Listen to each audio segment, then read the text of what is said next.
crippled airliner falls towards the Indian Ocean. It has no fuel, no engine power at all. Both engines are out. That's it. The captain struggles to do what no one has ever done before: safely land a passenger jet on the open ocean.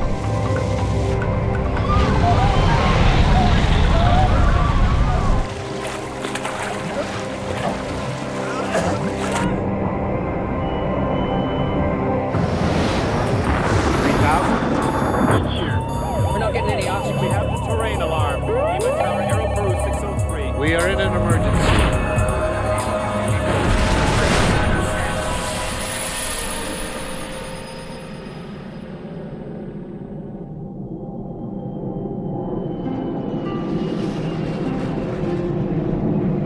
The Comoros Islands, a remote holiday playground in the Indian Ocean. Days here are spent playing in the sand and splashing in the gentle waves. But in late 1996, the peace of the Comoros Islands is shattered. A plane is speeding towards the beach. It's a passenger jet hundreds of miles off course.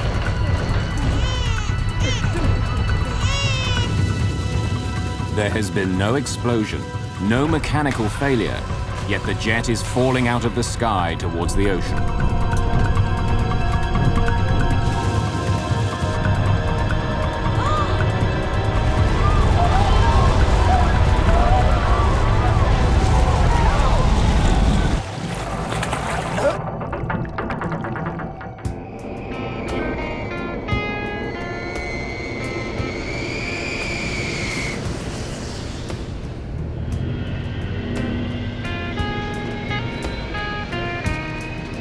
Ethiopian Airlines Flight 961 is on a routine trip from Addis Ababa to the Ivory Coast. The captain is Leul Abate. At 42, he's an extremely experienced pilot. 7,300 kilograms. Center tank is 0. He has more than 11,000 hours of flying time to his credit. Total fuel is 14,500 kilograms. Check. Ethiopian Flight 961 will stop briefly in Nairobi, Brazzaville, and Lagos before it reaches its final destination of Abidjan. The plane has just enough fuel for the first leg of the trip. It will get more in Nairobi. Less fuel on board makes the plane lighter, increasing efficiency. Switches are off.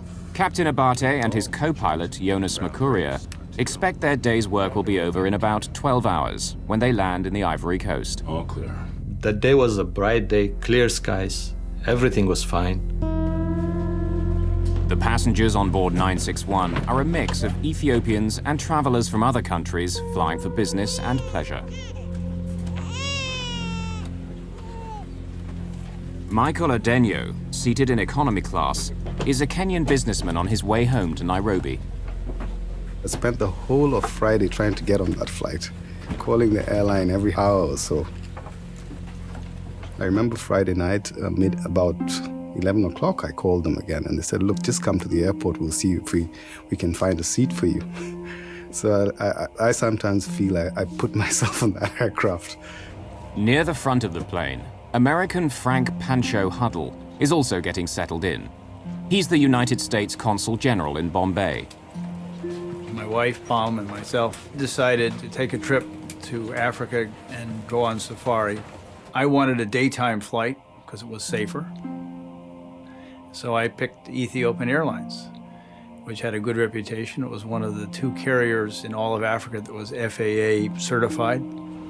A few rows ahead of them is Mo Amin, a legendary news cameraman and journalist. He's a well-known personality, especially in Ethiopia. In 1984, Amin captured images which shocked the world. His pictures of the Ethiopian famine prompted an outpouring of aid, which helped pull Ethiopia back from the brink of starvation. Mo Amin was, I think, the most famous news cameraman of his time, and also one of the strangest of characters. Amin is known for never backing down in a fight. He has stuck his nose and his camera into conflicts across Africa. While filming in Ethiopia, he had even lost an arm in a bomb blast. Today, he's returning home to Nairobi after a brief business trip.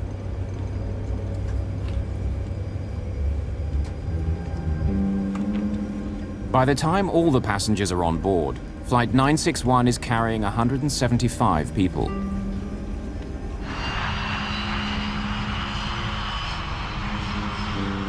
Not only is Captain Abate used to this route, but he's also very comfortable with this aircraft. V1. He and other members of Ethiopian Airlines call it Zulu.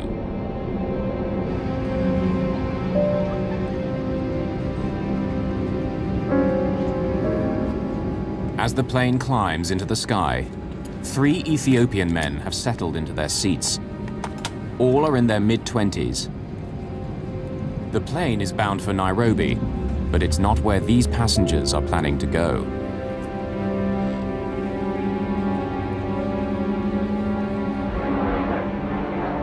We took off, everything was fine.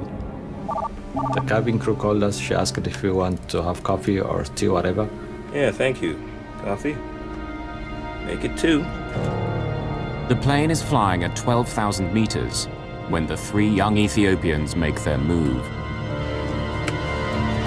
And I heard a noise at the back, somebody shouting, and when I looked back, he was running up towards the front, pushing the air hostesses away.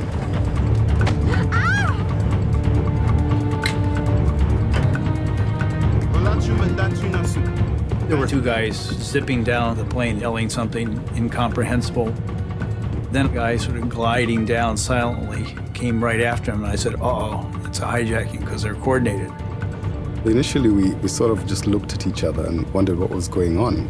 People didn't say much immediately. There was some kind of noise in the cabin, and I heard the cockpit door slamming open, just bang. 3 men barge through the door and arm themselves with the cockpit's fire axe and fire extinguisher. Get out. Get out! There was, a little confusion up in the front as if they were, attacking the pilots. There were 3 guys, they were shouting. They came straight to the co-pilot and they started hitting him. Get up. There's 11 of us. If you don't do what we say, we'll blow this plane out of the sky. I told them, okay, don't hurt him. I'll do whatever you want. Passengers near the front of the plane are concerned, but have no idea what's going on. Captain Leul Abate is facing the hijackers alone. Unlike most pilots, though, Abate has some experience in a situation like this. He has been hijacked twice before. The first hijack was a local flight, and then 2 hijackers who had a hand grenade came into the cockpit, and they forced her to fly to Nairobi. Abate's second hijacking was just a few years later when he was piloting a 737. The hijackers again held the hostess hostage, and they came into the cockpit. They told me it was hijacked, and they went to fly to Sweden. No one had been hurt or killed in either of those incidents. In both cases, Captain Abate had landed safely. But the turbulent political situation in the region means hijacking is an unpleasant reality. From 1990 to 1996, 10 Ethiopian Airlines planes had been hijacked. This time, though, the hijackers make a very unusual request. Fly to Australia. What? Fly us to Australia. We don't have enough fuel to get to Australia. It's too far. We can go to Nairobi, or Zanzibar, or Dar es Salaam, and then refuel, and then go to Australia. In fact, the jet took off with just 3.5 hours worth of fuel. But the hijackers don't know that. They've been reading the in-flight magazine, which tells them the maximum flying time of a 767. 11 hours. It won't take more than 10 hours to get to Australia. We don't have 10 hours of fuel. It says 11 hours. We don't carry that much fuel. We only carry what we need. They thought I was bluffing. They were convinced that the airplane was able to fly to Australia. Abate is shocked. No one else on the plane knows what the hijackers are demanding. If he does what they say, his plane will crash in the ocean. If he doesn't, they say they'll blow it out of the sky. An Ethiopian Airlines jet has been hijacked in the skies above Africa. The hijackers want to be flown to Australia. It's a 10-hour flight, but the plane took off with just 3.5 hours of fuel. The passengers have no idea what the hijackers are demanding. Word spreads of the hijacking, but not of their destination. Flight attendants feed some of the children on board and keep working as best they can. We started to ask the stewards what was going on, and they indicated that there was a hijacking. Nervous and uncertain, passengers wait to see what happens next. It was as if nobody wanted to sort of rile the hijackers because they hadn't slapped people around. It wasn't a sort of a Middle Eastern style where they shoot somebody in the head to make a point, or they were basically leaving the passengers alone, provided that we didn't do anything. And that was enough for us. There's so much fuel we have. If we had fuel for 11 hours, it would say 60,000 kilograms. But we don't carry that much fuel. We only carry what we need. The hijackers seem to think that Abate is bluffing. We have a bomb! Yes. If you don't do what we tell you to, we will blow this plane out of the sky. Abate knows he's trapped. If he fights the hijackers, they may blow up his plane. If he does what they want, he'll run out of fuel. My feeling tells me that it's not a real bomb, but there is no way that I can challenge that. One of them has a fire axe. That was good enough to do serious damage. You know, if I'm not alive, everybody's not alive. That's it.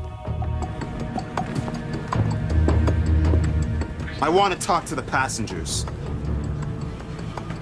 After about half an hour, the hijackers came on the public address system, and they made an announcement that they have taken over the plane, and if anybody tried anything, they had one bomb and they were going to blow it up. The announcement is made in Amharic, French, and English. The policy at that time was we should follow the hijackers' instruction. That was before 9/11. And every action taken is to be taken on ground, not in flight. Pilots are trained to fly, not to fight. We were following sort of the standard script, as it were, for passengers, which was to stay out of it, keep quiet, keep cool, let them sort it out, get the plane on the ground. Some people said, oh, maybe we'll go to Sudan, land there, negotiate, and maybe they'll release us after that, or if not, move on to some other place. But it was all speculation. For years, Clint Van Zandt was the FBI's chief hostage negotiator. What made this hijacking so unique is that the pilot in command had been the victim of 2 previous hijackings. His success rate was 100%. He probably had a predisposition to, this will end like the other 2 did. I'll be able to get it on the ground, the authorities will deal with it. But Captain Abate knows this situation is different. Instead of another destination in Africa, the hijackers want to go to Australia. Abate knows that heading out into the open ocean could be a death sentence. Captain Abate decides to get help. I have to call air traffic control. Why? Because they will be asking why we are changing direction. Tell them you've been hijacked, and tell them where we are going. Addis area control. This is Ethiopian. Since the plane is still over Ethiopia, Abate contacts Addis Ababa area control. Addis, Ethiopian 961. There are passengers in the cockpit. Say again, 961? Addis 961. We have been hijacked. We have orders to divert to Australia. 961, Australia, understood. Confirm your souls on board? Souls on board 175. 961, 175 souls on board. As the aircraft flies south, Addis Ababa passes the captain over to Nairobi air traffic control. ETH Nairobi Center. Confirm you are going to land Australia. Gentlemen, we can't make Australia. We only have 2 hours of fuel. We can't make it Australia. We will make a water landing. ETH 961. Confirm you can't divert to Mombasa. They refuse to land anywhere other than Australia, so we have no choice. Except when we finish our fuel, we will land on water. But with 2 hours of fuel, you can't make Australia. Why don't you land Mombasa? Okay, just a minute. Abate connects the air traffic control to the cockpit speakers. Okay, I just wanted our hijackers to hear what you are communicating. Okay. And if you have anything to say, go ahead and tell them. Okay. I am advising you that with 2 hours of fuel, you will be unable to reach your destination. And probably you would have to land on the water. The solution is for you to land in Mombasa. Go ahead. The hijackers of ETH 961. If you have copied, go ahead.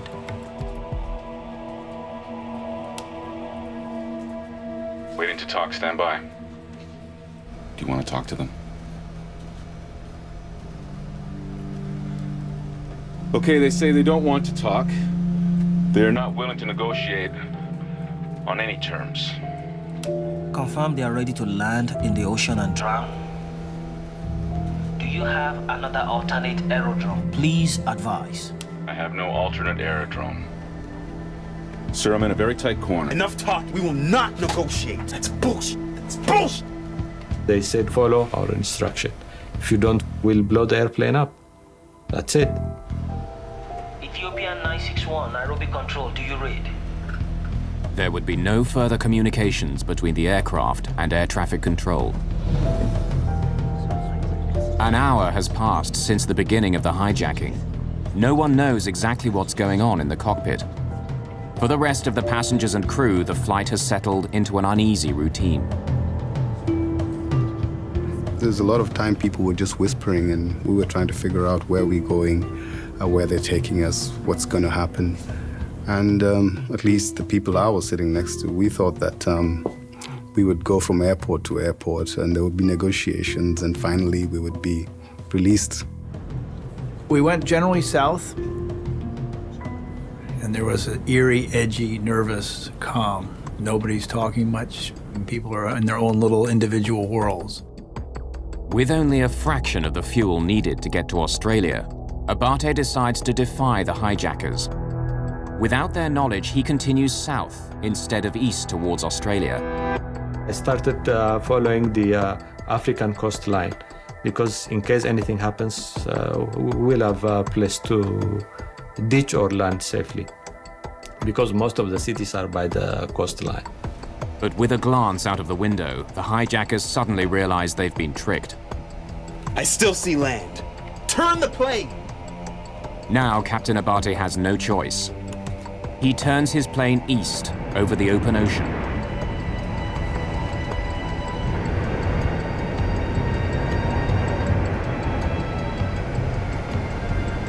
As the ocean unfolds below him, the captain begins forming another plan.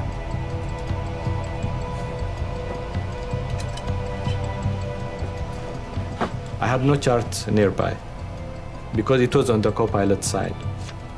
So I had a small atlas. So I took out that atlas and I saw the Comoros Island. Nestled between the African continent and the island of Madagascar is their only hope, the Comoros Islands. A remote holiday playground in the Indian Ocean. I had no idea what that place was. I never heard of the word Comoros before. I just headed towards it. It was a guess. The Comoros Islands are his last chance to land safely. We just sat and sat for hours. I tried to read the newspaper but couldn't concentrate on it because I was nervous. I wondered how much extra fuel we had because the rule of thumb is you have enough for the alternative airport and they're supposed to have an extra 45 minutes of fuel beyond that. So roughly 3 hours or so of fuel they had to have. And so after we had flown 3 hours, I began to get nervous. Suddenly, an alarm breaks the tense silence in the cockpit. It's a warning that the plane has less than 30 minutes of fuel left. I need to tell the passengers. There's no need. You know what I'm going to tell them? It's out of my control. The aircraft is going to crash. You wanna die? We're going to die anyway. So, shall we kill you? No more talking. Don't worry, I have the axe.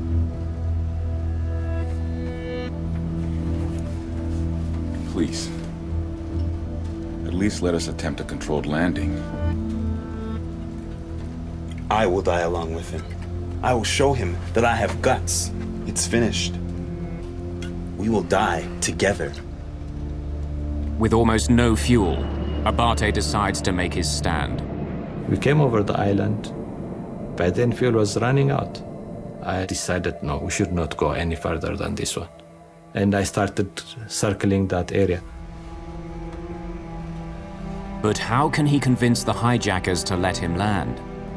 He'll have to find an answer soon, or Flight 961 will crash into the sea. For 3 hours, Captain Leul Abate has been fighting a lonely battle. Hijackers have taken over his passenger jet. They want to be flown to Australia, but Abate doesn't have enough fuel. Warning alarms are already beginning to sound. An airport on the Comoros Islands is within reach, but the hijackers refuse to negotiate and won't let him land. At stake, the lives of all 175 people on board.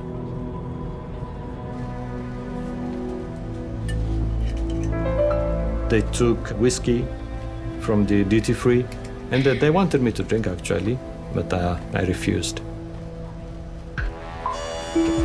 Once again, alarms sound. One engine is now completely out of fuel. It's shutting down. Captain Abate is quickly running out of time. With the airplane being at 39,000 feet in cruise flight, the airplane is not going to run out of gas with each engine simultaneously. There'll probably be a bit of a lag, which in this case there was. The right engine stopped functioning first. First thing I noticed, the engines sound different. Because there's only one engine running. It had a much deeper sound. Abate follows standard emergency procedures. He starts the APU, or Auxiliary Power Unit. It's a generator that can supply extra electrical power when one engine is lost. Most of the passengers don't know how serious the situation is. But Captain Abate knows the plane is in grave danger. I lost the engine at 39,000 feet. I cannot keep on flying at 39,000 feet with engine failure. With thrust from only one engine, the aircraft immediately slows down. At a lower speed, the wings don't provide as much lift. Abate must descend to an altitude where the air is thicker. Denser air means the wings can provide enough lift to keep the aircraft flying level. The plane continues to descend. Even with only one engine, and despite the drop in altitude, the tiny Comoros Islands are still within reach of the crippled airliner. There is an airport at the capital, Moroni. If he can convince the hijackers, Abate could land there. It's gone down 1,000. When the engine stops, it descends. It will descend whether you like it or not. Alone in the cockpit, Captain Abate takes a dangerous chance. He explains the situation to everyone on board. Ladies and gentlemen, this is your pilot. We have run out of fuel, and we are losing an engine at this time. We're going to make a crash landing. When the pilot came onto the public address system and said that he had no alternative but to crash land, that is when it actually dawned on us and we realized that this was a life and death situation. Captain Abate also makes a desperate call for help. We have already lost one of the engines. He wants the passengers to overpower the hijackers so he can land the plane. I ask all passengers to react to the hijackers. Thank you. Captain Abate knows the call for help is a huge risk. Even though I was expecting some kind of movement in the cabin, But I had to do my job. I was doing what I had to do. Keep the airplane in control, flight. While Captain Abate waits for action, the passengers are more confused than ever. He said, react against the hijackers, which is an odd phraseology. Nobody reacted. I think part of it was the way he said it. It was not sort of a normal way in English that you would ask someone to take on the hijackers. But he also was trying to do it enough so they wouldn't notice what he was saying. At least one of the passengers does understand. As a news cameraman, Mo Amin has never shied away from a challenge. Amin makes his way to the economy section in the rear of the plane. Here is a man who had spent 20 or 30 years in some of the most difficult and dangerous war zones of the world, who'd been beaten up, who'd been shot at, who'd been jailed. He was a kind of alpha male, if you know what I mean. He could talk anybody into anything. He made it like he was going to the bathroom, and then he came back and he started talking to people who were 3 or 4 seats ahead of me. And from his gestures and actions, he was trying to get us to stand up against the hijackers. With your help, we can take them. There's only 3 of them. Come on. Come on. Not knowing what would happen, not knowing what these people were capable of doing. And of course, the fact that they had indicated that they would blow up the plane if anybody tried anything. Always have to measure, am I going to make the situation better or am I going to make it worse? Who's ready to take the chance that your precipitous action against the hijacker might not cause him to set that explosive device off and take the life of everybody on board the plane? In the end, the passengers choose not to act. Captain Abate is still alone against the hijackers. In the cockpit, the hijackers tried to take control in a vain attempt to keep the plane in the air. It's descending.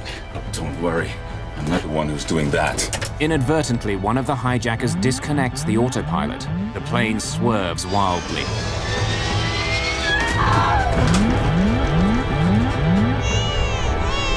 Don't move! Listen! I am not applying any motion. The aircraft is doing it by itself. He was trying to fly the airplane, he was trying to disconnect the autopilots, all sorts of things. It's all over. We will drop in the ocean. 31? Abate makes another attempt to explain the desperate situation to the hijackers. Perhaps they will finally allow him to land at the nearby airport. This is 0, and this is coming to 0. I prayed to God. I wish I wasn't in this situation. Now I'm in it, but help me to save these people. Ladies and gentlemen, please sit down and fasten your seatbelts. Do not panic. Please I was starting to say, oh, I love you, dear. It's been a good ride. My wife is sort of unsentimental, psychiatric nurse, and she tells me, get up, stand up, get our bag down from the overhead, pull out your extra glasses, put them in your pocket, and get some food from me, and I want this, this, and this from food. She had carefully picked things that wouldn't make her thirsty. She said, there's not going to be any meal service once we hit the water. Finally, the plane runs out of fuel. So you're killing everyone? That is all. Sit down. From now on, you can't do anything to me. What? From now on, you can do nothing to me.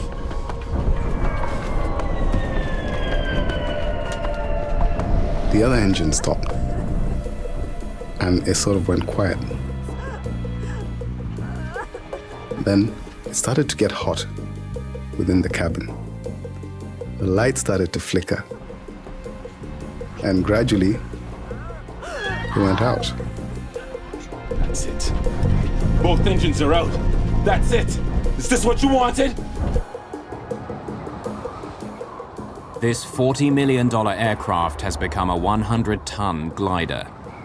The plane is out of fuel, and Abate is out of options.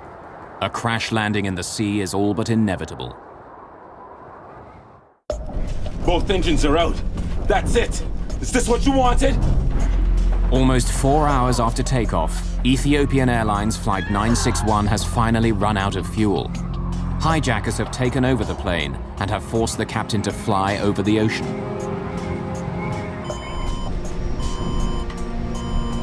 The loss of engine power starts rippling through the plane. As well as driving the jet through the skies, the engines supply power to most of the electrical and hydraulic systems. Without the engines, the computer screens, automatic pilot, and many other functions of the plane stop working.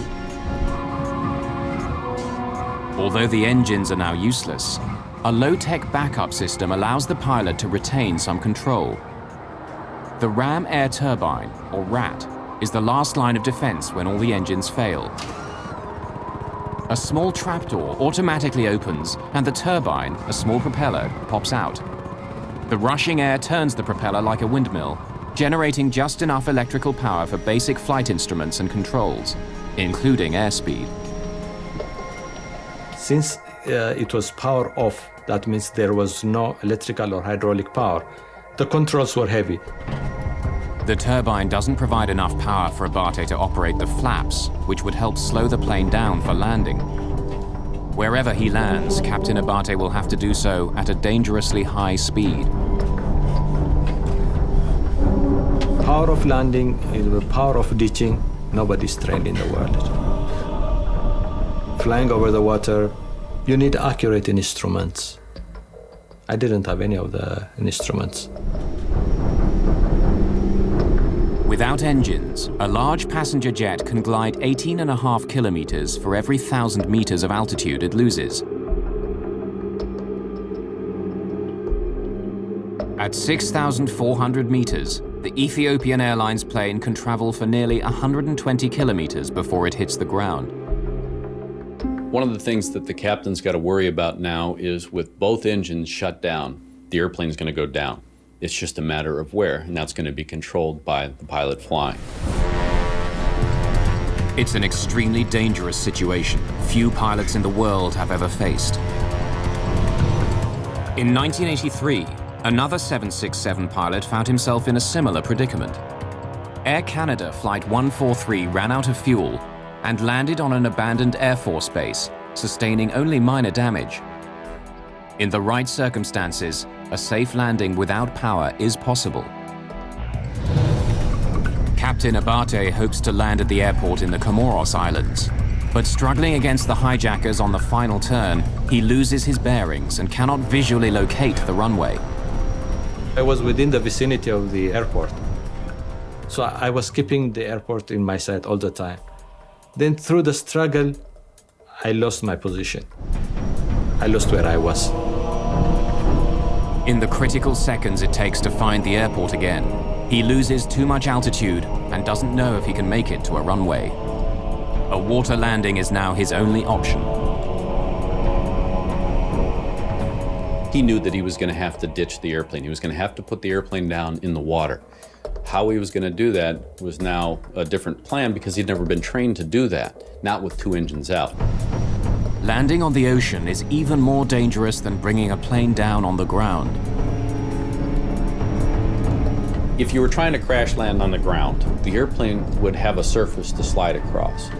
That surface does not exist when you're ditching the airplane in water. The airplane is going to touch down on the water, and then at some point it's going to dig in to that water.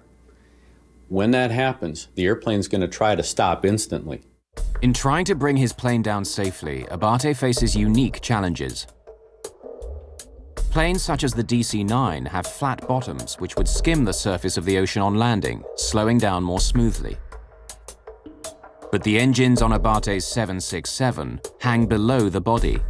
They could act as enormous scoops, grabbing hold of the water as the rest of the plane plows ahead. The force will tear the jet apart.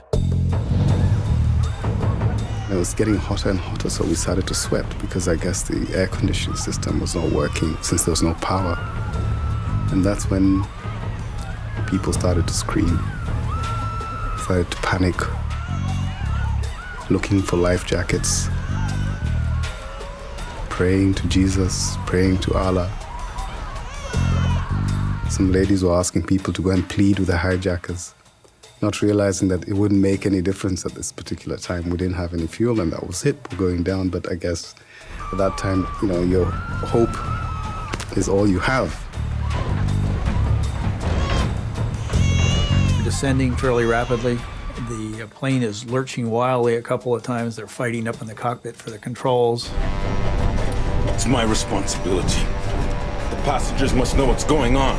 Descend and increase the speed. It doesn't make any difference. Please. All the same, we're going to die.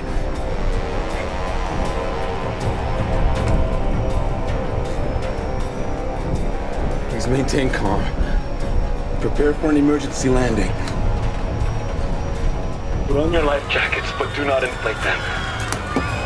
Some passengers either don't hear the captain's instructions or decide to ignore them. They inflate their life jackets.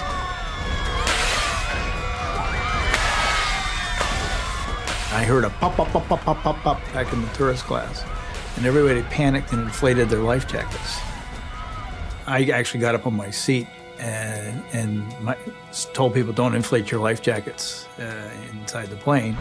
At the front of the plane, Mo Amin tries a last-ditch attempt to negotiate with the hijackers. No, sit down. Mo had a desire to dominate every situation he was in.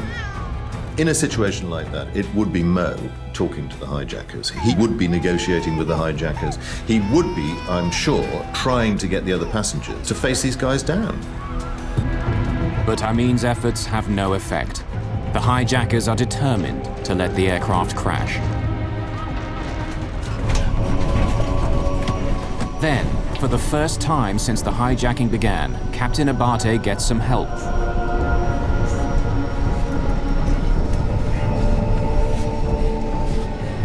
The controls. I need help. They're too heavy. We told them, guys, now we are on the last point. You should sit down and fasten your seatbelts. They refused.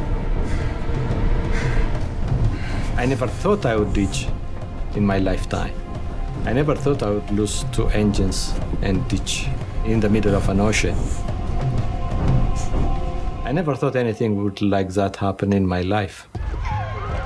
Last few seconds, I remember looking out both sides of the window. I could see water. And then I took the crash landing position. All these things go through your mind. I guess having been brought up in a Christian family, I said my last prayers and said, well, if there is heaven, I hope I get out on the right side of things. Outside in the window, you could see land at the last minute. And we realized that we were, for the first time, that we were near land, but over water. I used to love that airplane. We used to call it Zulu. In my heart, I was talking to it. So I said, Zulu, you can make it. Now you should be able to make it. I know you'll make it. You know, I was talking to it. On the beach, tourists are stunned. The horror of the crash is captured on one of their video cameras. The plane is flying at more than 370 kilometers per hour when it hits the water. First bump, fairly gentle. And I sort of breathed a sigh of relief. Wow. As soon as we touched the water, it was quite violent. Then the second bump was like a 30-mile-an-hour auto accident. I had a feeling the plane was not going to hold. The third bump, and I said, uh-oh, I'm dead. And I blacked out.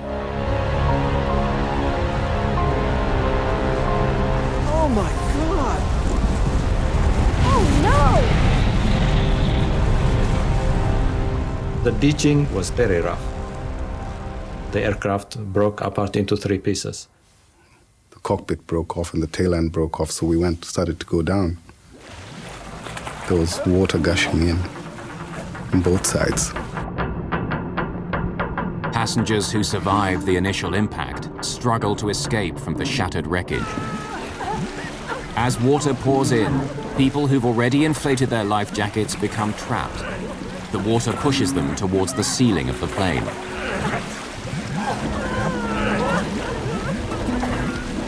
In that kind of panic, people do all sorts of things that maybe are not rational.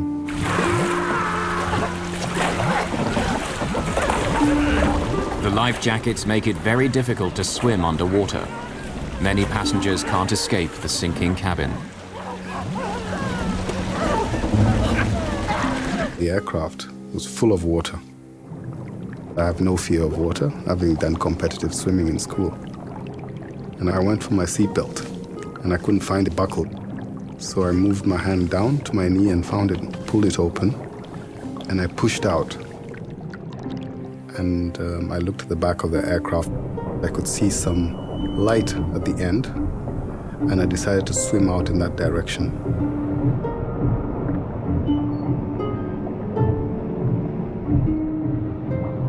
As I swam out, one of the passengers trying to get out of the seat grabbed my leg. And I said to myself, oh my God, this can cause me to drown. But I decided not to fight back. And they pulled themselves out and let go of my leg. And then I continued to swim out to the back of the aircraft and swam to the surface. I was really exhausted. I felt very tired. When I looked up, I said, okay, could this be heaven? Because I wasn't really sure whether I was alive or dead. I was trying to tell the co-pilot to get out. Then he was not there. Then I said, okay, then it's about time for me to go out. I woke up, was floating in the water, and I went, hey, I'm alive. I looked for my wife who'd been sitting on my right, and she was gone. My heart sank. Then I looked to my left, and she was now on my left. She had swirled around and swapped. We were out floating in the ocean. You can see what looks like an uninhabited cliff. It might be a tropical island. It's like a movie, you know. When I leveled out and looked at sea level, I saw all these boats, these tourist boats, beautiful sails and all that, and I said, I must still be on Earth. When I looked around me, I could see all these people, life jackets and bits and pieces of debris, broken seats, floating bodies. As I swam towards the beach, I saw this passport, which was a Kenyan passport. And I stopped and opened the passport, and believe it or not, it was mine. So I took the passport and folded it and put it in my pocket and continued to swim. Odenyo makes his way to a floating pallet of cargo that's burst loose from the plane. He pulls himself on top and waits for rescue. The plane was destroyed, ripped into several pieces. I saw things scattered around me, the tail of the airplane far away from me. I never expected something like would happen. All I was expecting was to evacuate the passengers safely and myself. Abate swims to safety, but he has no idea how successful he's been. He doesn't know whether any of his passengers have survived or what's happened to the hijackers.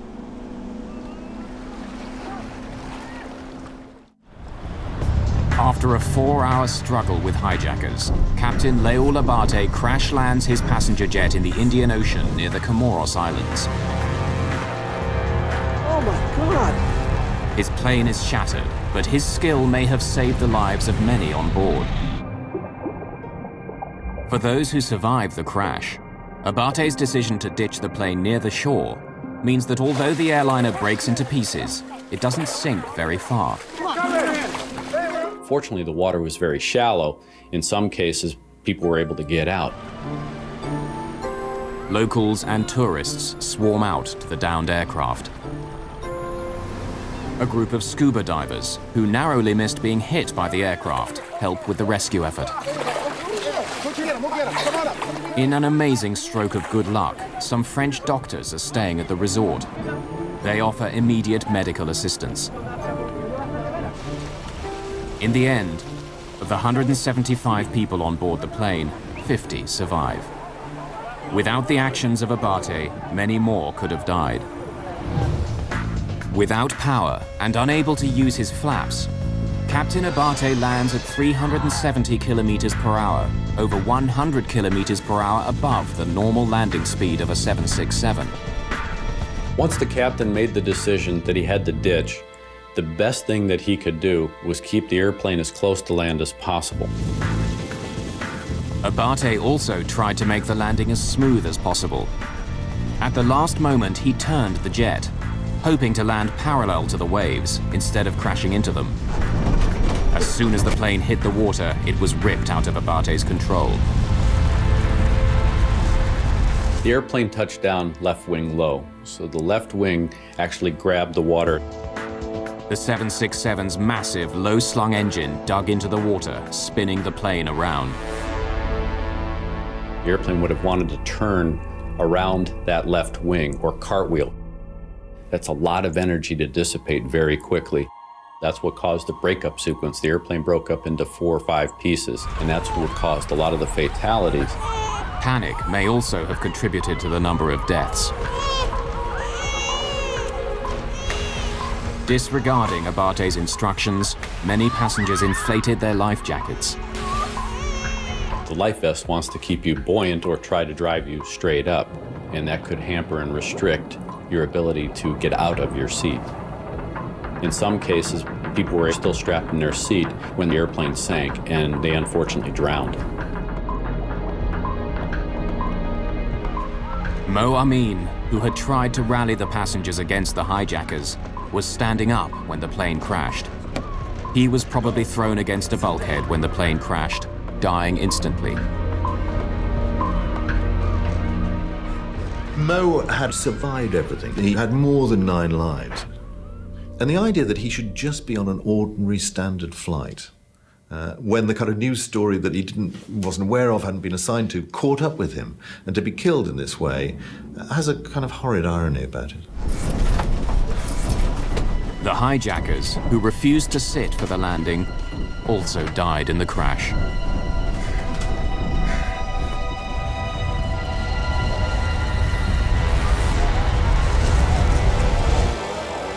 In the days after the disaster, other pieces of the puzzle became clearer. Despite claims by the hijackers that there were 11 of them, in fact, there were only 3. But who were these desperate men, and what were their motives? They were imprisoned, thrown in jail, persecuted and tortured by the government. They didn't specify which government, at least to the best of my understanding, and that they had escaped from jail and that they were going to make history. They said they have friends in Australia and they want to get united with them. They wanted to go into a second country where they get the refugee status and have a better living.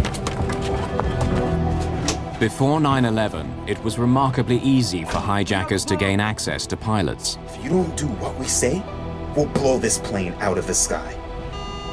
Despite numerous hijackings over the previous 2 decades, most airlines made no attempt to secure the cockpit. Do you want to die? We're gonna die anyway. So, shall we kill you? The hijackers of Flight 961 were never linked to any terrorist group or political organization. Whatever their reasons, their crime demonstrated the great danger posed by a hijacker who places no value on his own life. We will die together. For years, there were people in security saying we have to strengthen that cockpit door. We have to be able to exclude anyone from coming through that door and getting control of that aircraft, whatever the reason. Whether the airlines didn't want to spend the money, they didn't see it as a threat. It didn't happen. After 9/11, every aircraft now has done that carries passengers, or that has that capability of being hijacked.